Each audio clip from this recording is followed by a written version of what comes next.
Glória a Deus. Amém, queridos? Boa noite, a paz do Senhor.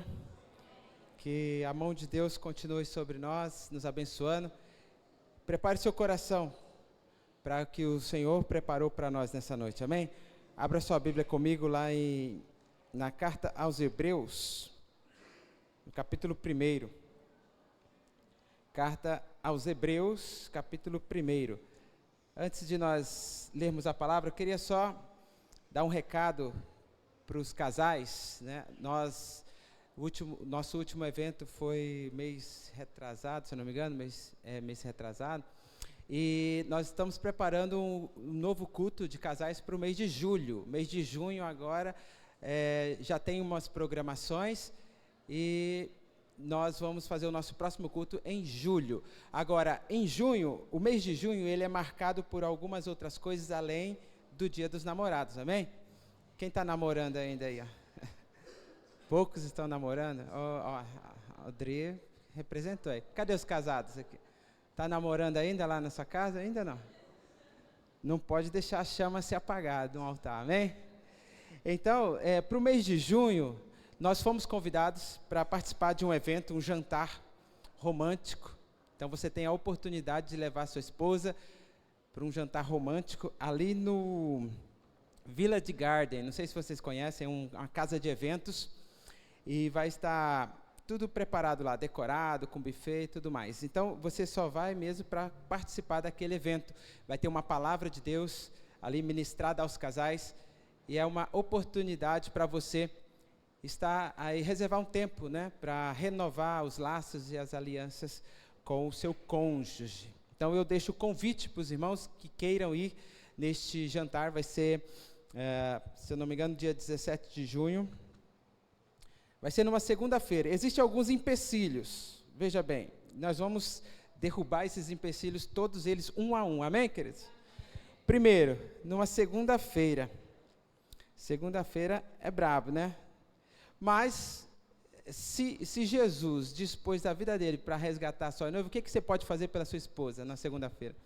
Você pode se esforçar, sair mais cedo um pouquinho do serviço, correr, preparar, comprar um vestido novo para ela, olha só, uma joia, eita, e levar para o jantar ainda, né? Então, segunda-feira seria um empecilho, mas pensando na minha esposa, eu faria tudo para proporcionar um tempo como esse para ela, porque não é todo dia que aparece uma oportunidade como essa. Eu posso levar na pizzaria, na churrascaria, posso levar ali no carrinho de cachorro-quente, mas estar no Village Garden, um jantar especial só para mim e para ela, é algo inédito. Então, não vou perder essa oportunidade.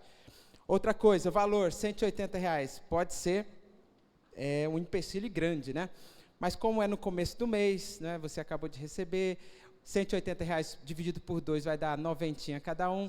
Quando eu saio com ela, com os meninos, nós passamos isso facinho. Então, vai ser uma oportunidade de eu levar ela para sair e gastar menos do que eu gasto, porque eu vou deixar os filhos na avó, aí eu vou gastar menos. Então, esse empecilho, pelo menos, eu já derrubei. Então, você tem a oportunidade de estar conosco, participando. Alguns casais, não, um casal já confirmou comigo, e eu, minha esposa e mais um casal, você tem a oportunidade de estar conosco, e mais a Igreja Missionária Unida ali do Ribeirão Verde. Se vocês não se lembram, o pastor José Nogueira esteve conosco aqui, né, no nosso evento, e é uma maneira também de retribuir a presença deles aqui. Nós vamos estar presentes também lá no evento deles. Amém, queridos? Então, se você quer mais informações, me procure no final do culto. E depois, os homens casados, no final do culto, me procura também, que eu tenho uma outra proposta para vocês, que não vai bater com essa, é diferente, não tem nada a ver com essa, é um planejamento aí. Homem, quando planeja, deve sair muito bem, né? Os homens casados, me procurem no final do culto, amém? Glória a Deus. Finalizados os recados, vamos para a palavra do Senhor. Hebreus capítulo 1, nós vamos ler do verso 1 ao 4, e depois o capítulo 2, de 1 a 4 também. A palavra do Senhor diz assim: havendo Deus outrora falado muitas vezes e de muitas maneiras aos pais, pelos profetas, nestes últimos dias nos falou pelo Filho, a quem constituiu o herdeiro de todas as coisas, pelo qual também fez o universo.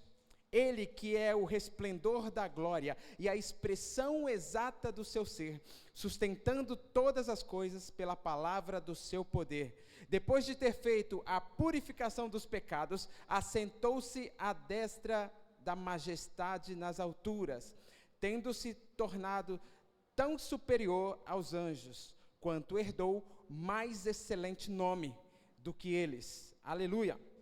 Capítulo 2, versículo 1. Por esta razão, importa que nos apeguemos com mais firmeza às verdades ouvidas, para que delas jamais nos desviemos.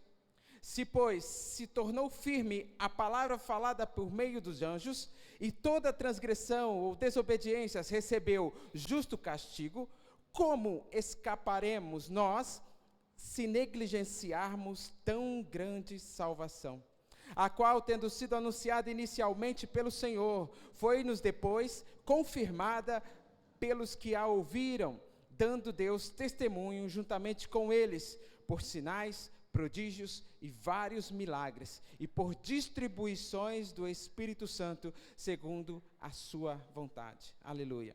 Pai, nós estamos diante da tua palavra, Deus, que o Senhor possa vir com a tua luz sobre esta palavra, para que possamos entender e compreender qual a revelação que está nela, Pai. Em nome de Jesus, leva a nossa mente, nosso coração cativo ao teu trono agora, que nós não venhamos ouvir nenhuma outra voz, senão a voz do teu Espírito, falar nos nossos corações. Em nome de Jesus, ó Pai, transforma o coração de pedra no coração de carne nessa noite, que haja salvação, que haja transformação, que haja cura e libertação, ó Pai, em nome do Senhor Jesus. Amém, queridos? Glória a Deus. O livro de Hebreus, ou a carta aos Hebreus, ela tem uma característica peculiar. Ela foi escrita para um determinado grupo de pessoas, são cristãos judeus, ou seja, aqueles judeus que se converteram ao cristianismo e que por causa da perseguição eles foram dispersos de Jerusalém, do seu lugar de origem, da sua casa, e eles estavam espalhados pelo mundo. Especificamente aqui em Roma, na Itália. O autor de Hebreus escreve para este grupo por dois motivos. Primeiro, para fortalecê-los na fé, mostrando para ele em quem eles têm crido e por que eles devem permanecer na fé. Falando da superioridade de Cristo. E segundo, primeiro, fortalecê-los na fé. E segundo, para que eles possam permanecer firmes até a segunda vinda de Cristo. E para isso, o autor coloca aqui no capítulo 1 e 2, Cristo como sendo superior aos anjos. No capítulo 3, ele fala que Cristo é superior a Moisés. Capítulo 4 a 7, ele fala que Cristo é superior a Arão. Por que tantas referências a anjos, Moisés, Arão? Superior também ao serviço sacerdotal, do capítulo 8, versículo 10. Porque alguns desses judeus, por causa da perseguição, pensavam em retornar ao judaísmo. Pensavam, essa vida de cristão não está sendo fácil. Essa perseguição, então eu preciso voltar lá para o meu lugar, tranquilinho. Pelo menos eu vivia debaixo da lei, e aí eu cumpria os ritos, e aí eu vinha aos domingos no culto, tomava a minha ceia. Eu não tinha esse compromisso, né, com Cristo, eu tinha compromisso com a lei, com os ritos. Mas o autor aos Hebreus escreve a este grupo, dizendo, não desista, não pare no meio do caminho, apesar das lutas, apesar das perseguições, apesar da dispersão que houve no meio do povo, não desista, porque aquele quem você serve é maior que Moisés, é maior que a lei, é maior que os anjos, é maior que Arão, é maior que o serviço sacerdotal. Do capítulo 10 ao capítulo 13, ele fala, é por isso, por todas essas coisas, que vocês devem perseverar na fé. Hoje é noite de ceia. E o que o Senhor colocou no meu coração é, será que nós estamos dando a importância necessária para este rito, ou para esse momento, para este culto? Será que, como aqueles cristãos judeus, eles estavam muito preocupados com a lei, muitas vezes querendo voltar a praticar a lei e desistir da caminhada com Cristo? Será que nós temos a verdadeira visão do que é a ceia do Senhor? Será que nós não tornamos como esses cristãos legalistas que falam assim, não, culto de ceia, esse eu tenho que ir, eu visto a melhor roupa, né? Esse eu não posso faltar. Mas será que nós temos uma visão correta do que é a ceia do Senhor? A ceia fala do sangue e do corpo de Cristo, do seu amor sacrificial e do seu ofício de sacerdote. Muito mais do que um rito, muito mais do que participar do pão e do suco, eu preciso saber que a ceia do Senhor faz uma lembrança, a lembrança do sacrifício de Cristo na cruz, uma lembrança do amor de Jesus por mim, quando eu era ainda pecador, quando eu era ainda inimigo de Deus, mesmo assim Ele nos amou, mesmo assim Ele se entregou. Participar do corpo e do sangue de Cristo é muito mais do que cumprir uma agenda, é muito mais do que cumprir um rito religioso. Fala do sacrifício de Cristo na cruz. E é sobre esse Cristo que o autor aos Hebreus fala, um Cristo superior. Mas eu queria chamar a atenção dos irmãos para o versículo 3 do capítulo 2, que fala assim, como escaparemos nós se negligenciarmos tão grande salvação? A expressão tão grande salvação me dá uma visão de que essa salvação, ela tem um tamanho. Se ela tem um tamanho, ela tem uma abrangência. Se ela tem uma abrangência, ela é comparada a alguma outra coisa. Como que eu posso dizer que algo é grande se eu não comparo com outra coisa que seja menor que aquilo? Se você for ler o livro, a carta aos Hebreus, você sempre vai ver essa superioridade de Cristo, essa superioridade da aliança, da nova aliança sobre a antiga aliança, a superioridade do novo homem, né, do segundo Adão sobre o primeiro Adão, essa superioridade do amor de Deus. Como mensurar esse tamanho de salvação? Como mensurar essa expressão? Tão grande salvação. E o autor diz assim, como nós escaparemos se nós negligenciarmos isso? Não negligenciar o culto de ceia, mas negligenciar o significado do culto de ceia. Como nós escaparemos? O próprio apóstolo Paulo diz que antes de nós tomarmos a ceia, nós devemos sondar a nós mesmos, se nós nos encontramos dignos de participar do corpo e do sangue de Cristo, a ponto de que nós não participemos de forma indigna, né, para que não trazemos maldição sobre nós mesmos. Então, há uma relevância aqui, há uma importância aqui, não ao culto de ceia, não à ceia em si, mas ao significado dela. E nessa noite, durante a ministração da palavra, eu quero que você reflita, eu quero que você indague, eu quero que você pense, eu quero que você sonde o seu coração. Será que hoje eu me encontro digno de participar dessa ceia? Será que hoje eu me encontro digno dessa tão grande salvação? Alguém pode dizer, nós não somos dignos de nada. Claro, nós não somos, a salvação é pela graça. Pela graça sois salvos, e isso não vem de vós, é dom de Deus. É pela fé, você crê e você recebe a salvação. Nós não somos dignos.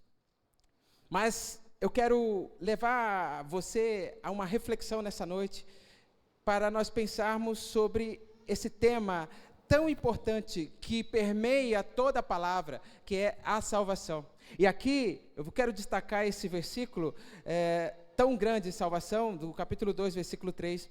Depois eu vou retornar ao livro de Hebreus, mas eu quero falar sobre essa salvação. Por que ela é tão grande? Por que ela é tão abrangente? A que ela se compara? Talvez você já tenha ouvido uma exposição sobre João capítulo 3, versículo 16, que fala que Deus amou o mundo de tal maneira que deu o seu Filho unigênito para que todo aquele que nele crer não pereça, mas tenha a vida eterna.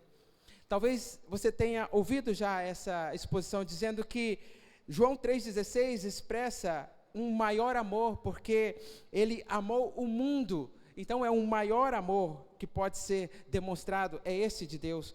De tal maneira, demonstra uma maior intensidade, que deu o seu Filho, demonstra o maior sacrifício, para que todo aquele que nele crê, a maior abrangência, todos que crerem, todos têm essa oportunidade, receberá a vida eterna, a maior promessa.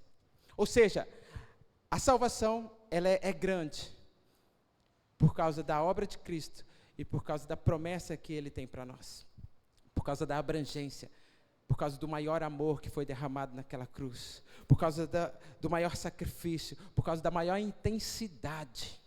Jesus, pouco antes de ser submetido à condenação, ele suava gotas de sangue. Imagina a intensidade do que é se entregar naquela cruz.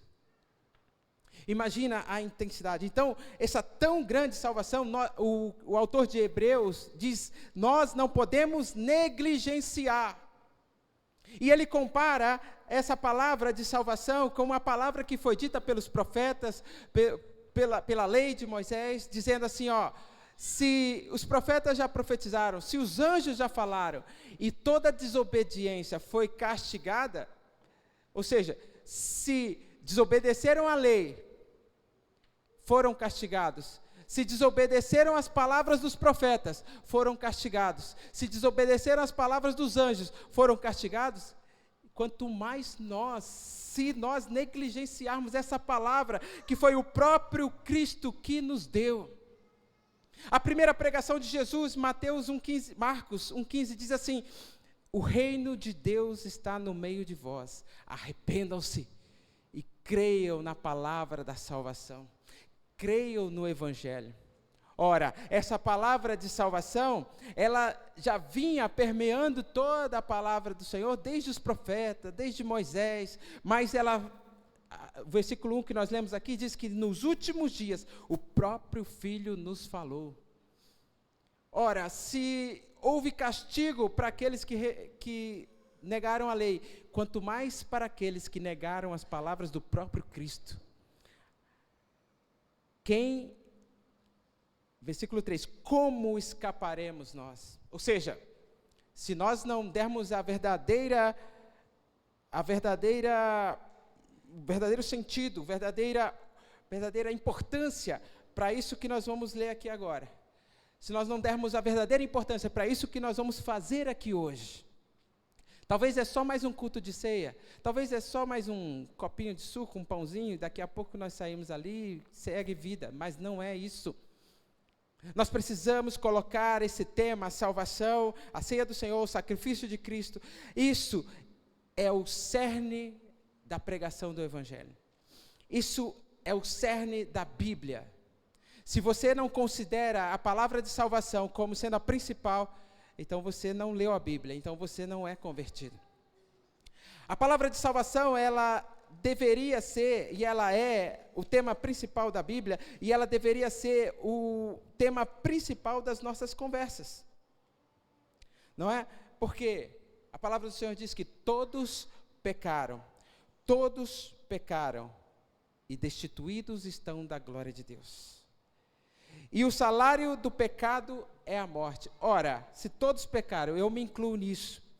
E se o salário do pecado é a morte, então, se eu pequei, eu tenho um salário para mim, que é a morte. Eu deveria estar preocupado em como me livrar disso. Eu deveria estar preocupado em como alcançar essa salvação. Eu deveria estar preocupado em como me livrar de tudo isso, desse peso, desse julgamento. Romanos 3, versículo 10 diz, não há um justo sequer, não há um que entenda, não há um que faça o bem, todos se extraviaram. Ora, nós fazemos parte de uma humanidade, um ser humano decaído, pecaminoso. Então, esse tema, a salvação, deveria ser uma obsessão para mim e para você. É muito bom aprender sobre vários assuntos. Nós vamos ter aqui o seminário de finanças, mas o que mais nós precisaríamos buscar, o que mais nós precisaríamos entender, o que mais nós deveríamos estar correndo atrás é: Senhor, me dá da tua salvação. Eu reconheço que sou pecador e preciso da tua salvação. Eu reconheço os meus pecados, eu reconheço a minha humanidade, a minha debilidade, eu reconheço, e eu preciso da tua salvação. Então, a carta aos Hebreus vem para este grupo de pessoas dizendo: persevere então, persevere nessa salvação. Aquele que não deveria ser condenado, foi condenado em nosso favor. Por isso, essa salvação, ela é tão grande. A salvação, como tema importante, e tanto que nós deveremos prestar atenção nesse tema, nós precisamos então entender como que ela funciona, quais são as etapas dessa salvação, né? Nós precisamos entender isso, e nós vamos adiantar aqui um pouquinho para falar de 4 coisas que ocorrem na salvação. Primeira coisa que ocorre no primeiro momento que você ouve o Evangelho, ocorre a regeneração. A regeneração é um novo nascimento. Gálatas 2:20 diz: agora já não vivo mais eu, mas Cristo vive em mim. Abra sua Bíblia lá em 1 Pedro, capítulo 1, versículo 23. 1 Pedro, capítulo 1, versículo 23.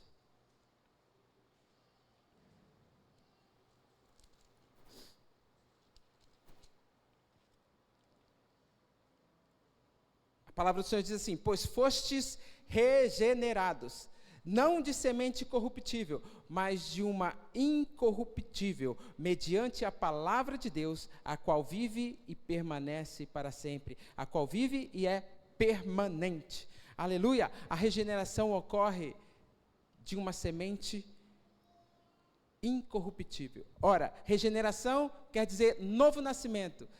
O primeiro nascimento nosso é de uma semente corruptível. O próprio salmista diz, né? Em pecado me concebeu minha mãe, em pecado eu nasci e em pecado eu fui concebido. Ou seja, o primeiro nascimento, nós nascemos numa semente corruptível. Mas o segundo nascimento, nós nascemos de uma semente incorruptível. Nós nascemos da palavra de Deus.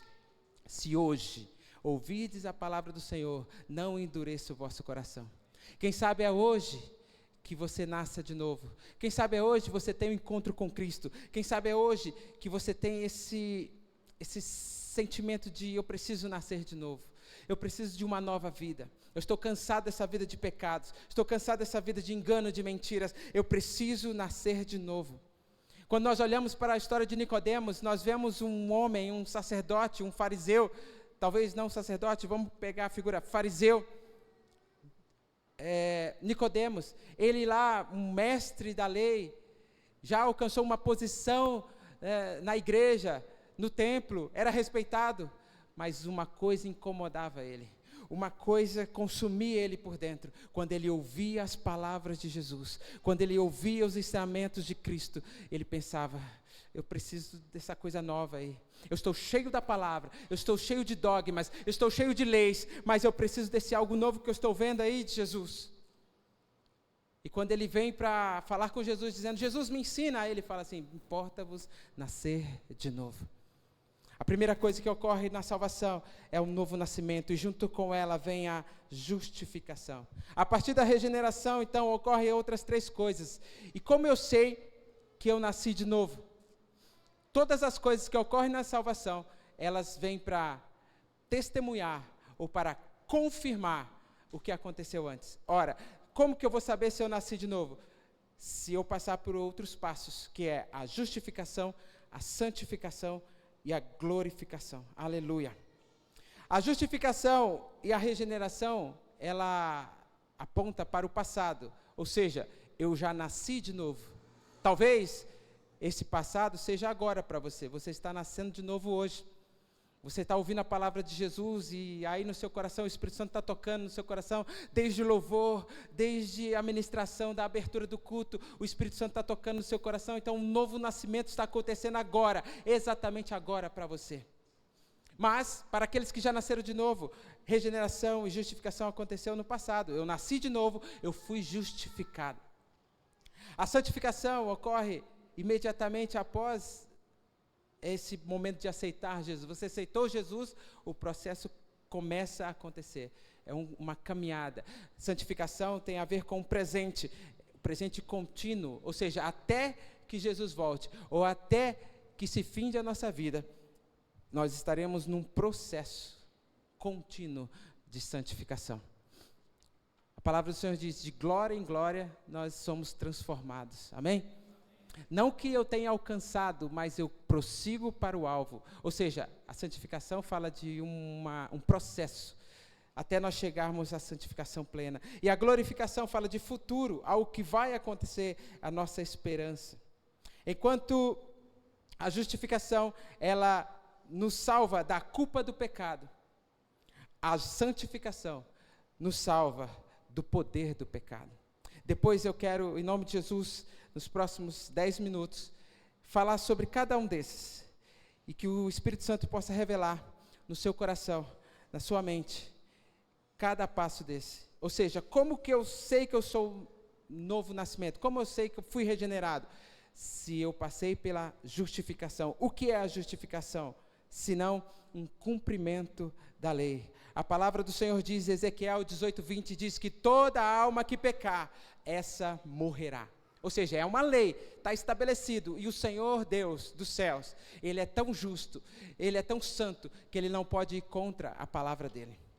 Ele não pode ir contra essa lei. Toda alma que pecar, esta morrerá. Quem é pecador aqui? Alguns pecadores estão presentes. Haverá salvação aqui nesta noite, amém? Ou seja, se eu pequei, a condenação vem sobre mim. Tem que cumprir a lei. Deus tem que cumprir a lei. Deus é justo. Ele fez a lei. E Ele não pode ir contra a palavra dEle. Mas a própria lei nos dá um escape. Ezequiel 18:21 diz assim, mas se o ímpio se converter, aleluia, de todos os seus pecados que cometeu, olha só, se o ímpio se converter de todos os seus pecados e guardar todos os mandamentos, estatutos, e fizer juízo e justiça, certamente viverá e não morrerá. Olha que bonzinho que é a lei, não é? Olha só, eu pequei, minha condenação é a morte, mas ela me dá uma solução. Se eu me converter de todos os pecados, se eu obedecer todos os mandamentos, se eu fizer juízo, se eu fizer justiça, aí então eu viverei. Conhece algum ser humano que faz justiça? Conhece algum ser humano que é imparcial, que é santo, ao ponto de guardar todos os mandamentos? Da mesma forma estamos condenados, irmãos. Porque não cabe a nós não conseguimos. A nossa natureza é tão pecaminosa, ela tem uma origem no pecado de Adão, que ela não consegue fazer isso. Ela não consegue obedecer todos os mandamentos. Ela não consegue fazer juízo, justiça. Sempre nós puxamos uma sardinha para a nossa brasa, não é assim? Sempre nós queremos tomar vantagem de alguma situação, não é assim? Ou seja, nós somos maus por natureza. E sabendo disso, Romanos 8, versículo 13 diz assim, porquanto que era impossível a lei, visto como estava enferma pela carne, Deus enviou o seu Filho, aleluia, em semelhança de carne do pecado, pelo pecado condenou a morte na carne, aleluia, Ele pagou o preço por nós. Nós estávamos diante do juiz, a sentença estava sendo lida já tinha decretado, ele estava lendo a sentença, quando alguém bateu na porta, ei, não condene ele, eu vou morrer no lugar dele. Mas você sabe qual é a condenação dele? Eu sei, é a morte. Você vai morrer? Morro. Alguém que não tinha pecado, pagou o preço por mim e por você. Nos justificou diante de Deus. Ele pagou o preço da lei. Hoje, Deus olha para nós, não através da lei, mas através daquele que cumpriu a lei, através do sangue de Jesus Cristo. Aleluia! Agora, a ira de Deus está satisfeita, porque havia um preço a ser pago, O próprio Cristo pagou esse preço por nós. Ele cumpriu a lei, ele cumpriu a palavra. Então, nós não somos justos por nós mesmos, mas nós somos justificados pela justiça de Cristo. Quando nós dizemos que somos salvos, ou que nós nascemos de novo, ou que Jesus nos alcançou, não é nosso mérito. Não é porque nós somos bonzinhos e Deus olhou para nós e disse assim, olha lá, vou salvar ele, ele é tão bonzinho, ele faz tudo certinho. Não, ele disse, eu vou salvar, porque ele olhou para Cristo e falou, Cristo morreu por ele, então agora ele tem legalidade para entrar diante do trono da graça. Os seus pecados foram cobertos pelo sangue de Cristo, aleluia! Justificados, aleluia! Quem poderá nos condenar se Cristo morreu por nós? Amém, queridos? Depois da justificação, logo em seguida entra a santificação. Se na justificação nós somos livres da culpa, ou seja, legalmente, dentro da lei, nós somos livres da culpa, nós somos livres da lei do pecado e da morte, e entramos agora na lei do Espírito e da vida, que é a lei da graça do Senhor. Agora nós começamos uma caminhada de santificação. Nós somos livres do poder do pecado. A palavra do Senhor diz que o pecado não terá mais poder sobre nós, porque é Cristo quem nos santifica. Nós somos livres dele. Se antes nós éramos dominados pelo pecado, nós estávamos mortos em nossos pecados e delitos, agora justificados, perdoados, o Senhor nos dá o poder da santificação, e através da santificação é uma busca contra o pecado. Nós somos livres desse poder, e agora nós dominamos esse pecado. A palavra do Senhor diz que o pecado já à porta, cabe você dominá-lo. Deus nos deu essa autoridade.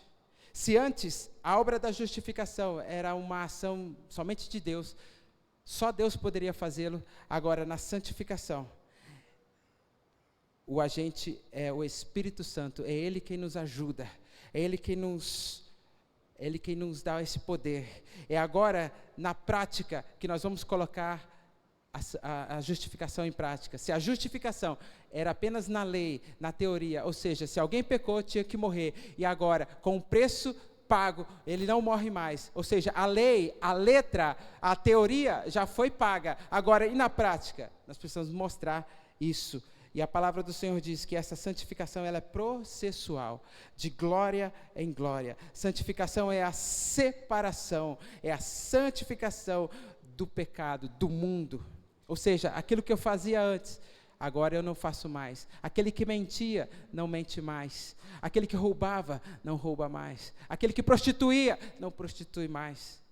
Mas são somente esses pecados visíveis? Não. Os pecados invisíveis também. Aquele que tinha rancor, agora ele libera perdão. Aquele que tinha raiva, agora ele tem amor. Aquele que não tinha paciência, agora ele vai ter mansidão.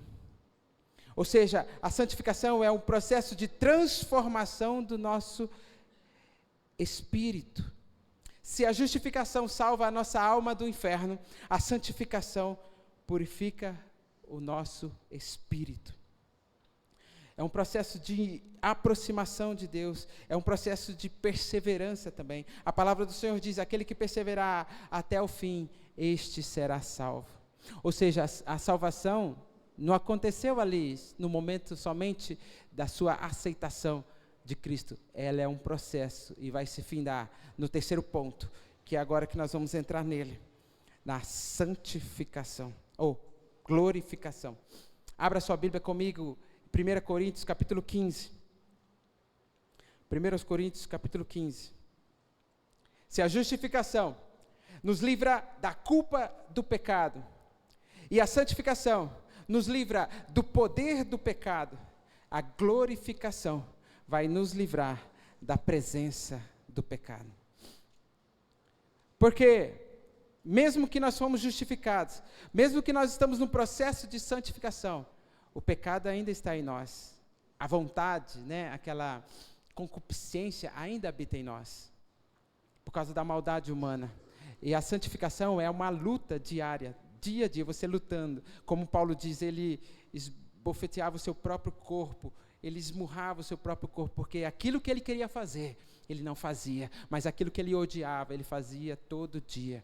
O processo de santificação é uma luta do homem espiritual contra o homem carnal.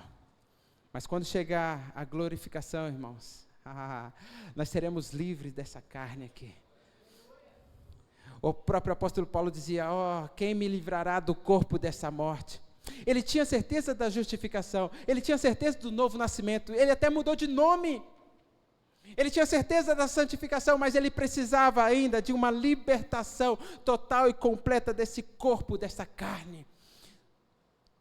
Nós fomos salvos pelo sangue de Jesus, nós somos justificados, somos santificados por Ele, mas a luta ainda é perene. Quem não tem luta contra a carne, levanta aí a mão, já morreu, vamos fazer o enterro, porque não está mais sentindo nada, estou sentindo nada. Nós estamos dentro de um corpo, queridos, que ele corre para o mal. A palavra do Senhor diz que seus pés são ligeiros para fazer o mal. Há uma luta aqui dentro do espírito e da carne. Esse é o processo de santificação. Agora, na glorificação, nós vamos ser livres da presença do pecado. 1 Coríntios capítulo 15, versículo 42. A palavra do Senhor diz assim: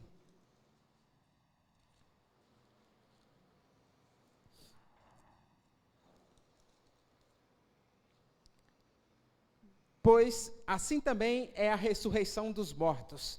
Semeia-se o corpo na corrupção, ressuscita na incorrupção. Ou seja, nasce o corpo, quando se fala de semeia, fala de nascimento. Nasce o corpo na corrupção, mas quando ele ressuscita, ressuscita na incorrupção. Nasce na desonra, ressuscita em glória. Nasce em fraqueza, ressuscita em poder. Nasce o corpo natural, ressuscita o corpo espiritual. Se há corpo natural, há também corpo espiritual, pois assim está escrito: o primeiro Adão foi feito alma vivente, mas o último Adão foi feito espírito vivificante. Aleluia! Mas não é o primeiro o espiritual, e sim o natural, depois o espiritual. O primeiro homem formado da terra é terreno, o segundo homem é do céu. Como foi o primeiro homem terreno, tais são também os demais homens terrenos. Como é o homem celestial, tais também os celestiais. E assim como trouxemos a imagem do que é terreno, devemos trazer também a imagem do celestial. Aleluia. E isto afirmo, irmãos, que a carne e o sangue não podem herdar o reino de Deus, nem a corrupção herdar a incorrupção. Eis que vos digo um mistério: nem todos dormiremos, mas transformados seremos todos. No momento, num abrir e fechar de olhos, ao ressoar da última trombeta, a trombeta soará, os mortos ressuscitarão incorruptíveis, e nós seremos transformados. Aleluia!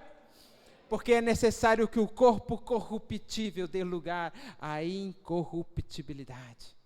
É necessário que a morte dê lugar à imortalidade. Aleluia! É necessário que o pecado dê lugar à santidade.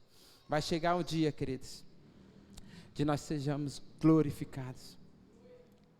Por isso nós precisamos estar atentos a essa palavra de salvação. É um processo. Não é porque você aceitou Jesus, você foi justificado, está no processo, mas quando chegar naquele dia, quantos estarão diante do Senhor naquele dia? Dignos de participar da grande ceia do Senhor. Esse aqui é apenas uma prévia, apenas uma sombra daquilo que vai acontecer naquele grande dia, na boda do Cordeiro, a ceia do Senhor lá nos céus. Então, queridos, se nós temos que sondar o nosso coração para participar dessa ceia, quanto mais nós devemos vigiar para participar daquela ceia do Cordeiro lá nos céus. naquele dia da nossa glorificação, no dia da nossa transformação. Então nós voltamos para Hebreus agora e eu encerro com isso. Hebreus capítulo 8.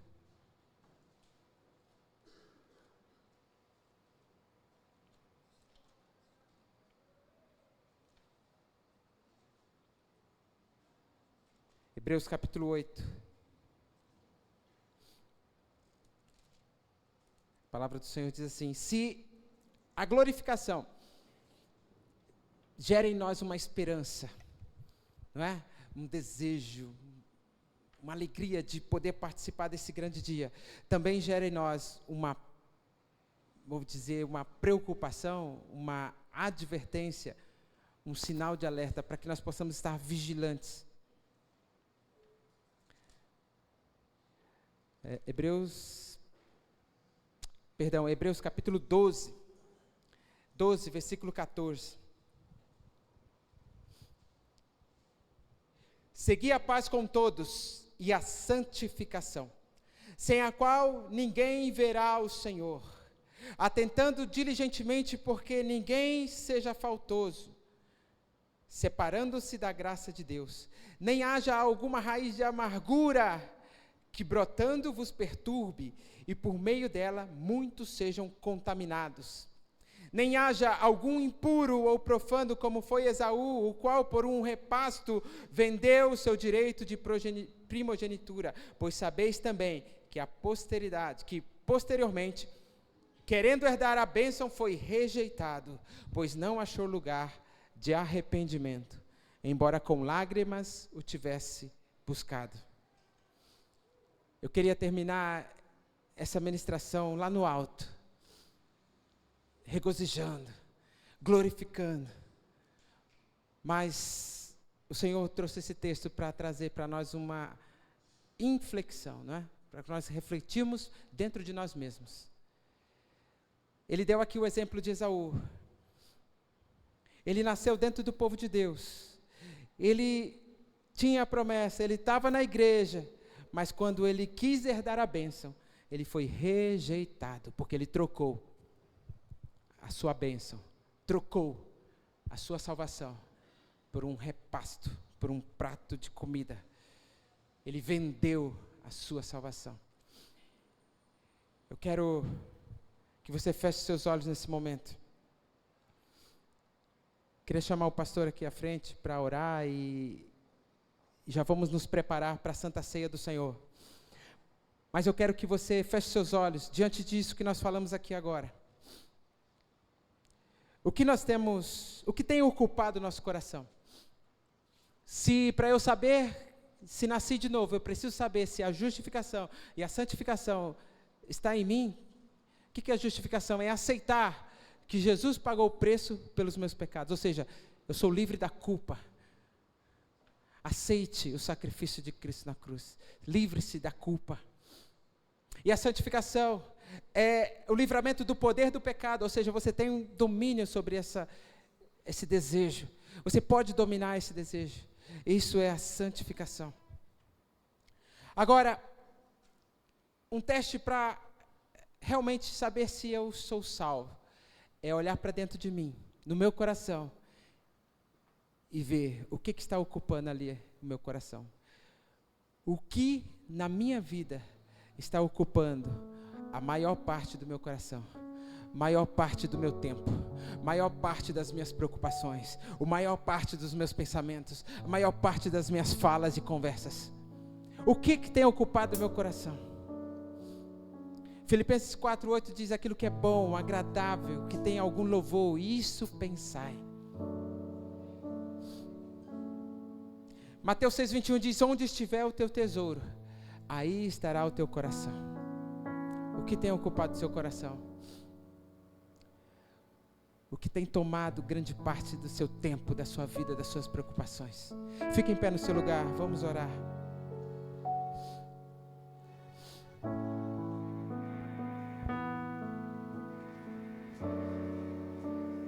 Queria convidar o pastor para fazer essa oração. Oh Deus, obrigado pela palavra, que sempre vem de encontro àquilo que nós precisamos ouvir. Não é o que queremos, mas é aquilo que necessitamos ouvir da parte do Senhor. Obrigado pela vida do pastor Samuel, Pai, que foi usado como instrumento do Senhor aqui para nós essa noite.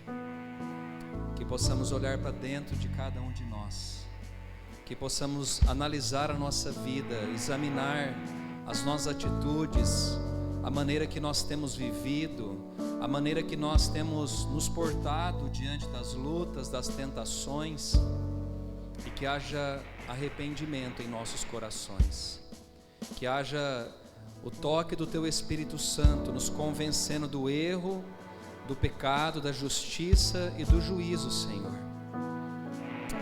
Deus, nessa noite, Pai, nós ouvimos a Tua voz, que o nosso coração não seja endurecido, mas que possamos abrir o nosso coração e a nossa vida para o Senhor nessa noite. Toma, Senhor Deus, cada um dos Teus filhos e filhas que estão aqui, os que estão em casa participando também do culto. Toca nessas vidas, Senhor Deus, de maneira graciosa, de maneira poderosa, e que possamos nos apegar às verdades que nós ouvimos aqui, e que possamos mudar, ó Deus, aquilo que precisa ser mudado, que o caráter de Cristo, que a palavra de Cristo possa habitar nos nossos corações, e que façamos as escolhas certas de acordo com a vontade do Senhor, Pai.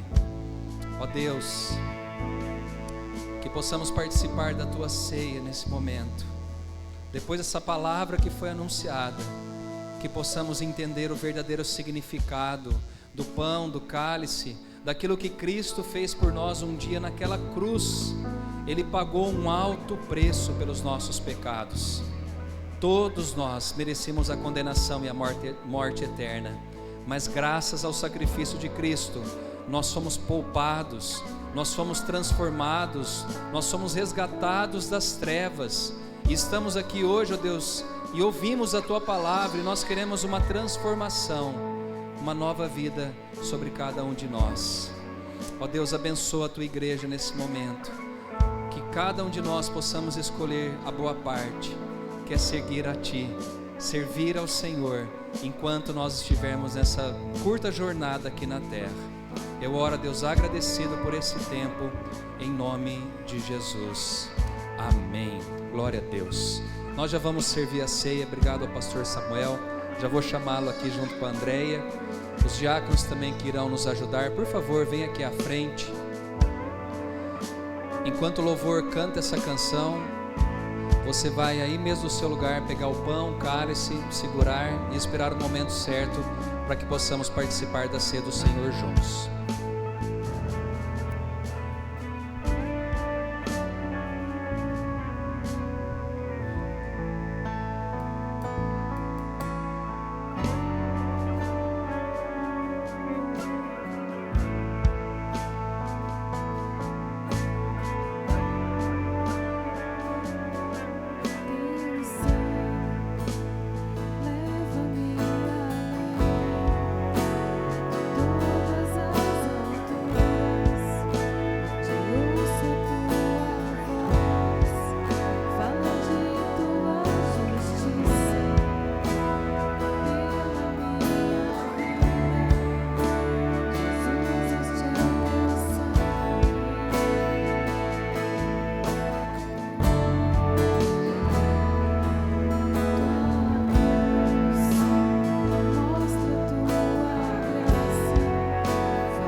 participar da ceia, todos pegaram o pão, o cálice. Amém? Bom, depois dessa palavra do pastor Samuel, acho que a gente não precisa explicar mais nada, né? Aquilo que Cristo fez por nós não teve um sacrifício meu e seu, somente dele. Ele deu tudo por mim e por você. Ele se entregou naquela cruz para tirar a condenação que o pecado trouxe para a humanidade.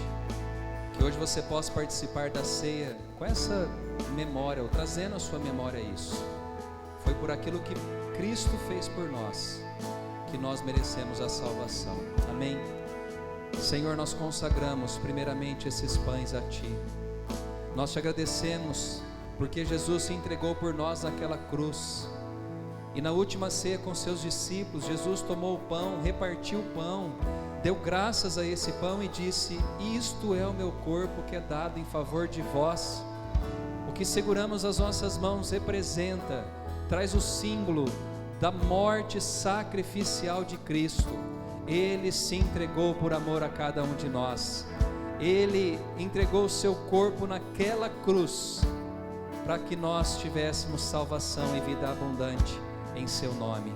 Senhor Jesus, nós queremos comer desse pão, lembrando o que o Senhor fez e agradecendo também por isso, em teu nome, amém. Coma do pão, seja grato ao Senhor.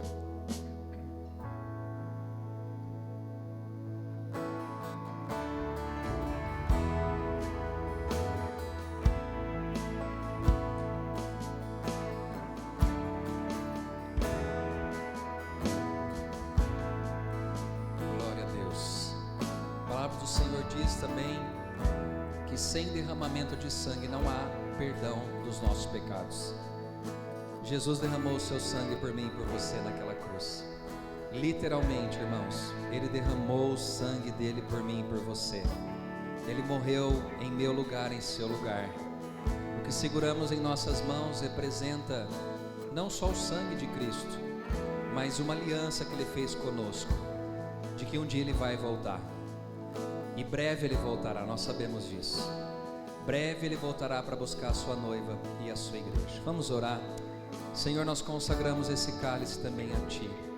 Obrigado porque também naquela noite Jesus, depois de ter comido o pão, Ele pegou o cálice e disse: esse cálice é uma nova aliança que faço através do meu sangue.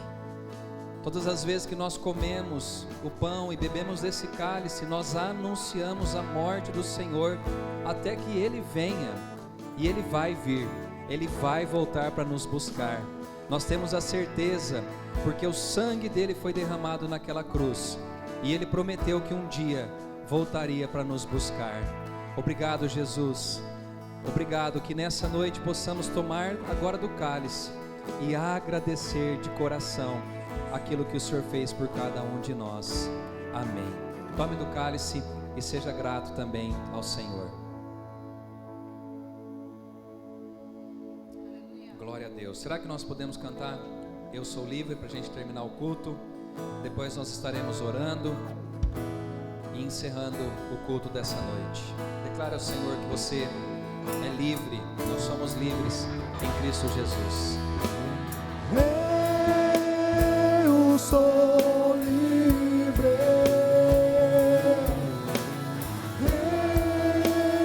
eu sou livre,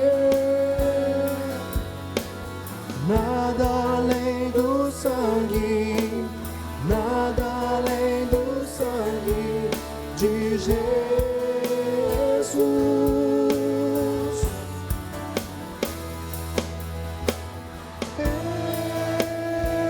Sou livre, eu sou livre, nada além do sangue, nada além do sangue de Jesus. Glória a Deus. Amém. Somos livres em Cristo Jesus. Amém.